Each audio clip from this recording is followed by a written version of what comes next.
Hello बच्चों। तो chapter first 11th class का हमारा चल रहा था, जिसका टॉपिक रासायनिक संयोजन के नियम हम करवा रहे थे। रासायनिक संयोजन के नियम 4 मैंने तुम्हें बताए थे, ये वाले 4 नियम थे। इन 4 नियमों में से हम पहला कौन सा है, द्रव्यमान संरक्षण का नियम, वो हम पढ़ चुके हैं। एक स्थिर अनुपात का नियम सेकंड नंबर, वो पढ़ चुके हैं। एक गुणित अनुपात का नियम तीसरा नियम जो है वो भी हम पढ़ चुके हैं। तीनों की 3 अलग अलग वीडियो हम देख चुके हैं। लास्ट हमारा चौथा नियम बचा हुआ है और वो है व्युत्क्रम अनुपात का नियम। व्युत्क्रम अनुपात का नियम जो वेरी वेरी इंपॉर्टेंट और थोड़ा सा कंफ्यूज करने वाला है, इसलिए ध्यान से समझना, बहुत अच्छे से समझ में आ जाएगा, कोई दिक्कत नहीं आएगी। एग्जाम्पल करके देखेंगे जब। देखिए, तो नियम को देखने से पहले मैं एक बार तुम्हें एग्जाम्पल बता देता हूं कि ये नियम कहता क्या है। देखिए, एग्जाम्पल हमारा है, मान लीजिए कोई भी ए और बी, कोई भी ए और बी क्या बोल रहा है, यदि 2 या 2 से अधिक पदार्थ ए और बी वो किसी तीसरे तत्व, तीसरे पदार्थ यानी कि सी के साथ समरूप भारों से, मतलब सी का कोई भी एक भार ले लिया, उसके साथ अलग अलग अभिक्रिया करके अलग अलग प्रकार के यौगिक बनाते हैं। ए जो है वो सी के साथ यौगिक बना रहा है और बी भी सी के साथ यौगिक बना रहा है। ठीक है, अलग अलग अभिक्रिया करी और अलग अलग यौगिक बना लिए, तो वे भार या तो परस्पर अभिक्रिया करने वाले भार के समान होंगे, यानी कि इन दोनों का जो भार है, इन दोनों का जो भार का अनुपात है और इन दोनों का जो भार का अनुपात है, हम जब देखेंगे तो उसमें से ए और बी का अनुपात निकालेंगे। ए और बी परस्पर जब अभिक्रिया करते हैं तो उनका अनुपात भी क्या वही आता है या अलग आता है, उसको हमें देखना है। देखिए, तो हम एक एग्जाम्पल लेते हैं। हमने लिया, ए लिया मैंने हाइड्रोजन और बी लिया ऑक्सीजन, ठीक है, और सी ले लिया कार्बन, सी कार्बन ले लिया, ठीक है। हाइड्रोजन और कार्बन परस्पर अभिक्रिया करके मान लीजिए क्या बना रहे हैं, CH4। क्या बना रहे हैं, CH4। कार्बन और ऑक्सीजन परस्पर अभिक्रिया करके क्या बना रहे हैं, कार्बन डाइऑक्साइड। क्लियर हो गई बात। और ए और बी यानी कि हाइड्रोजन और ऑक्सीजन परस्पर अभिक्रिया करके क्या बनाते हैं, जल। चलिए, यहां तक कोई दिक्कत नहीं कि भाई ये दोनों, ए है जो सी के साथ में मेथेन बना रहा है, बी सी के साथ में क्या बना रहा है, कार्बन डाइऑक्साइड, तो ए और बी आपस में अभिक्रिया करके जल बनाते हैं। यहां तक कोई दिक्कत नहीं है क्योंकि हम ये कर चुके हैं इस तरह से। अब देखिए, मेथेन में कार्बन और हाइड्रोजन का अनुपात देखिए, भार का अनुपात, पदार्थों के भार। देखिए, मेथेन में कार्बन और हाइड्रोजन का जो भार का अनुपात है वो क्या है, देखिए 12:4। 12:4, 4 हाइड्रोजन है, देख सकते हो, ठीक है। ऐसे ही कार्बन और ऑक्सीजन यानी बी और सी की अभिक्रिया द्वारा जो बन रहा है, बी और सी की अभिक्रिया द्वारा CO2, उसके अंदर कार्बन और ऑक्सीजन का जो भारों का अनुपात है वो क्या है। देखिए, कार्बन 12 है, ऑक्सीजन 16 दूनी 32। कोई दिक्कत नहीं। एक बार नियम देखो, यदि 2 या 2 से अधिक पदार्थों के भार, 2 या 2 से अधिक पदार्थों के भार, वो 2 पदार्थ कौन से हैं, ए और बी कौन है, हाइड्रोजन और ऑक्सीजन, के भार मतलब 4 और 32, 4 और 32 जो किसी तीसरे पदार्थ यानी कि कार्बन के समरूप भारों से, समरूप मतलब 12 और 12, 12 और 12 के साथ अलग अलग अभिक्रिया करते हैं। 12-12 के साथ ये 4 और 32 ग्राम जब अभिक्रिया करते हैं तो एक मेथेन बनता है, एक CO2 बनता है। तो वे भार यानी 4 और 32, वे भार यानी 4 और 32 या तो परस्पर क्रिया करने वाले भार के समान होते हैं। चेक करते हैं, परस्पर अभिक्रिया करवाओ। हाइड्रोजन और ऑक्सीजन परस्पर अभिक्रिया करके क्या बनाते हैं, ये देखिए। पहले तो H और O का यहाँ पे अनुपात निकाल दो, H और O का यहाँ से अनुपात निकाल दो। देखिए क्या कहता है भाई, 4:32 यानी कि 1:8।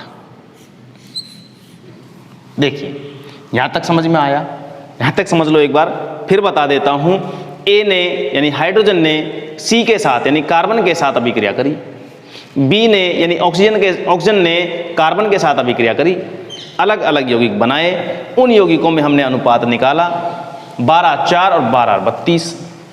यानी ए और बी, दो या दो से अधिक पदार्थों के भार जो किसी सी पदार्थ यानी तीसरे पदार्थ के साथ इसके समरूप भारों के साथ अभिक्रिया करे और अलग अलग पदार्थ बनाए, अलग अलग पदार्थ बना लिए। बनाने के बाद जो ए और बी के जो भार हैं उनका अनुपात देखा हमने, सिर्फ यहाँ तक समझना है, ए और बी का अनुपात देखा, यहाँ तक दिक्कत नहीं है। अब ए और बी यदि परस्पर अभिक्रिया करें, परस्पर क्रिया करें, ये लीजिए H और O सॉरी H2O में H और O का अनुपात निकाल के देखें कितना है, 2:16, 2:16। 2 और 16 का जो रेशो आएगा 1:8 आएगा। क्या सरल अनुपात, ये और ये बराबर हैं क्या, या तो समान होते हैं। देखो या तो क्रिया करने वाले भार के समान होते हैं, क्रिया करने वाला भार ये रहा और इन दोनों का अनुपात ये रहा, क्रिया करने वाले भार के समान होते हैं। आगे पढ़ो ही मत अब, या गुणित अनुपात में होते हैं। गुणित अनुपात में कैसे होंगे वो अगले किसी एग्जाम्पल से समझेंगे, पहले तो इसको देख लो एक बार, मैं फिर से दोबारा समझा देता हूं, मिटा के बता देता हूं दोबारा। देखो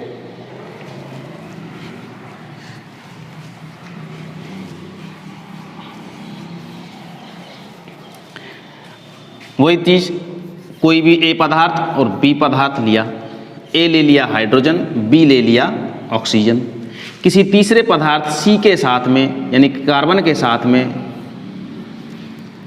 सी यानी कार्बन, ठीक है, इसके साथ में अभिक्रिया करने वाले हैं। हाइड्रोजन ने कार्बन के साथ अभिक्रिया करी, क्या बनाया, मेथेन। ऑक्सीजन ने कार्बन के साथ अभिक्रिया करी और पदार्थ बनाया CO2, कार्बन डाइऑक्साइड। अभी ए और बी को छोड़ दो, अब मेथेन और कार्बन डाइऑक्साइड में अलग अलग पदार्थों का अनुपात निकाल लो। मेथेन में निकाला कार्बन और हाइड्रोजन का रेशियो कितना है, 12, 4 हाइड्रोजन यानी 4। CO2 में देखो कार्बन और ऑक्सीजन, कार्बन कितना है 12, ऑक्सीजन कितना है 16 दूनी 32। समझ में आया यहाँ तक? यहाँ तक किसी को कोई दिक्कत नहीं होनी चाहिए, अनुपात निकाल लिया, ठीक है। अब देखो ये हाइड्रोजन और ऑक्सीजन कौन है, ए और बी, कार्बन कौन है, सी। हाइड्रोजन और ऑक्सीजन के जो भार हैं 4 और 32 हैं, कार्बन यानी सी पदार्थ के समरूप भारों से अभिक्रिया कर रहे हैं, समरूप भारों से अभिक्रिया कर रहे हैं। समरूप भारों से अभिक्रिया करने के बाद यहाँ तक सेटिस्फाई होने के बाद अब इन हाइड्रोजन और ऑक्सीजन का अनुपात निकाल लो, ए और बी का अनुपात निकाल लो, कितना आया 4:32 यानी कि 1:8। यहाँ तक दिक्कत नहीं है। अब हाइड्रोजन और ऑक्सीजन जब जल बना रहे हैं, हाइड्रोजन और ऑक्सीजन जब आपस में अभिक्रिया करते हैं तो क्या बनाते हैं भैया, ये आपस में अभिक्रिया करके क्या बनाते हैं,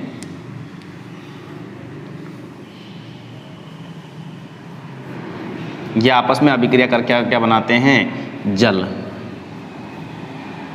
क्या बनाते हैं, जल।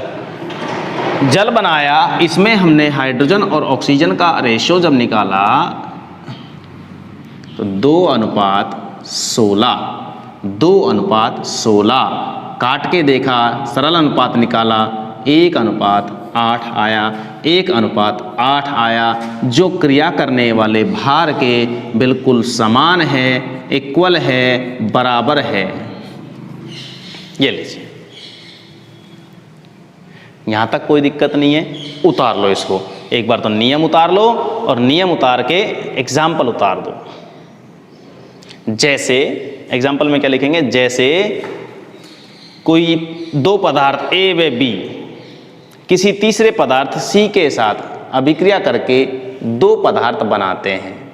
यदि ए बराबर हाइड्रोजन, बी बराबर ऑक्सीजन, सी बराबर कार्बन हो तो, और फिर उतार दो इसको। वीडियो पीछे करो एक बार, जो मैंने बोला है उसको एज इट इज लिखना है, ठीक है, फिर इसको एज इट इज उतार देना। वीडियो पॉज करो और उतारो। चलिए नेक्स्ट एक एग्जांपल और देखते हैं।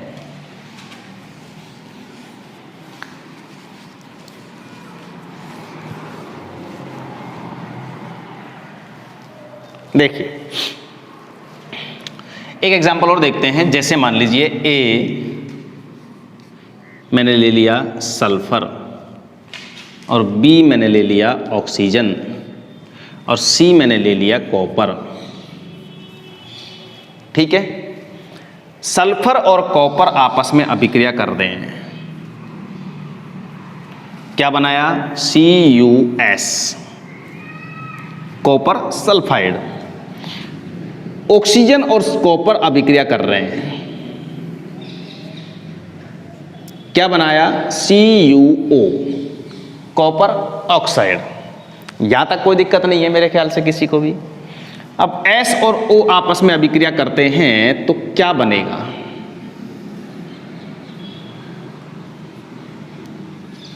SO2। चलो इसको यहीं बना देते हैं, पहले बना देते हैं, आगे का काम बाद में करेंगे। चलिए देखते हैं। सबसे पहले CuS के अंदर हमने निकाला कॉपर और सल्फर का भार अनुपात, क्या निकल के आएगा, देखिए कॉपर का कितना है 63.5, परमाणु भार होता है कॉपर का 63.5 और एक ही है कॉपर, ठीक है। सल्फर का कितना होता है 32, यहां तक कोई दिक्कत नहीं। दूसरा CuO, कॉपर और ऑक्सीजन का भार का अनुपात निकाला। कॉपर कितना है 63.5, ऑक्सीजन कितना है 16, ठीक है। ए और बी पदार्थों के जो भार हैं यानी 32 और 16 हैं, वो किसी तीसरे पदार्थ यानी कि कॉपर के समरूप भारों से यानी 63.5 से अभिक्रिया करके अलग अलग पदार्थ बनाते हैं। तो ये अभिक्रिया करने वाले भार, ये अभिक्रिया करने वाले भार यानी 32:16 बराबर 2:1। यहां तक दिक्कत नहीं है, निकाल लिया। भार या तो, अब यहां से रुक जाना, यहां से रुक जाना बिल्कुल। देखिए अगर सल्फर और ऑक्सीजन अभिक्रिया करते हैं तो क्या बनाता है SO2। SO2 में S और O का जो रेशो है वो निकाला तो 32 अनुपात क्या आया 32। सल्फर का कितना होता है 32, ऑक्सीजन कितना होता है 16, 2 ऑक्सीजन है 16 दूनी 32, ठीक है। कितना आया 1:1। अरे तो गड़बड़ हो गई, गड़बड़ है, ये 2:1 आ रहा है, ये 1:1 हो रहा है, तो समान तो नहीं आ रहा। क्या किया जाए, देखिए 1:1, ये जो अनुपात है 1/1 और इधर देखो 2/1। हमने ये थोड़ी कहा है कि समान होते हैं, हमने कहा है या तो परस्पर क्रिया करने वाले भार के, परस्पर क्रिया करने वाले भार के ये वाला अनुपात परस्पर क्रिया करने वाले भार के या तो समान होता है और या फिर ये भार इस परस्पर अभिक्रिया करने वाले भार के गुणित अनुपात होते हैं। अगर मैं इस वाले अनुपात को 2 से मल्टीप्लाई कर देता हूं तो क्या यही भार आ जाता है गुणित अनुपात, यानी 2 गुणा में, 3 गुणा में, 4 गुणा में, 5 गुणा में, इस तरह से गुणित अनुपात में होते हैं। इस तरह से करना है, ऐसे मत कर देना इसको डायरेक्ट 2 से गुणा कर दिया, 1/1 और 2/1 करके इसको गुणा करके देखो किसी भी पूर्णांक से, तो गुणा करने पर अगर मान लीजिए वो अनुपात प्राप्त हो जाता है जरूरी नहीं है 2 से, 3 से भी कर सकते हो, 4 से भी कर सकते हो। अगर गुणा करने पर वही अनुपात प्राप्त हो जाता है, ये वाला अनुपात प्राप्त हो जाता है, तो इसका मतलब हमारा नियम उस पर 100% लागू हो रहा है। और मान लीजिए प्राप्त नहीं हो रहा है, एक बार के लिए मान लें अपन कि मान लीजिए वो अनुपात प्राप्त नहीं हो रहा है, तो सीधी सी बात है, हमने कंपाउंड ही गलत बनाया है, यौगिक ही गलत बनाया है। ए और बी से अभिक्रिया करके, या ए और सी से अभिक्रिया करवाकर, या बी और सी की अभिक्रिया करवाकर, ये यौगिक ही गलत बनाए, हमने फॉर्मूला ही गलत लिखा है। अगर फॉर्मूला हमारा सही है तो ये नियम लागू होगा, अदरवाइज वो यौगिक गलत है, क्योंकि सारे यौगिक, सारी अभिक्रियाएं इन 4 नियमों पर डिपेंड करेंगी। चारों नियम फिनिश हो चुके हैं, चारों नियम फिनिश हो चुके हैं। इन चारों नियमों के अनुसार ही कोई भी अभिक्रिया होगी, कोई भी यौगिक बनेगा। अदरवाइज अगर इन चारों नियमों में से कोई सा भी नियम लागू नहीं हो रहा है किसी भी यौगिक पर, और तुमने यौगिक बना दिया, तो 100% वो गलत होगा, वो अभिक्रिया भी गलत होगी जो तुम करवाने जा रहे हो। तो इसका विशेष ध्यान रखें। इन चारों नियमों को अपन याद करेंगे, समझेंगे, और किसी भी अदर एग्जाम्पल पर जो तुम्हें करवाए गए उसके अलावा कोई और एग्जाम्पल पर उसको लागू करेंगे, उसके ऊपर अप्लाई करके देखेंगे, ठीक है। तब जाके ये चारों नियम समझ में आएंगे, जिनमें से पहले बता चुका हूँ कि फर्स्ट और सेकंड 2 नियम बहुत आसान है, कोई दिक्कत नहीं है। तीसरा थोड़ा सा कठिन है, लेकिन एग्जाम्पल से और अच्छी तरह समझ में आ गया। चौथे में थोड़ा कन्फ्यूजन है, कठिन नहीं है, बिल्कुल आसान बना दिया तुम्हारे लिए 2 एग्जाम्पल देकर। इस एग्जाम्पल को भी एज इट इज उतार लेना, और फिर भी बता रहा हूँ 1-2 एग्जाम्पल और करके देखना, ताकि तुम्हें ये नियम अच्छे से समझ में आ जाए। ये हमारे चारों नियम फिनिश होते हैं, रासायनिक संयोजन के नियम। अगला टॉपिक अपना अगले वीडियो में लेंगे, उतार लो इसको।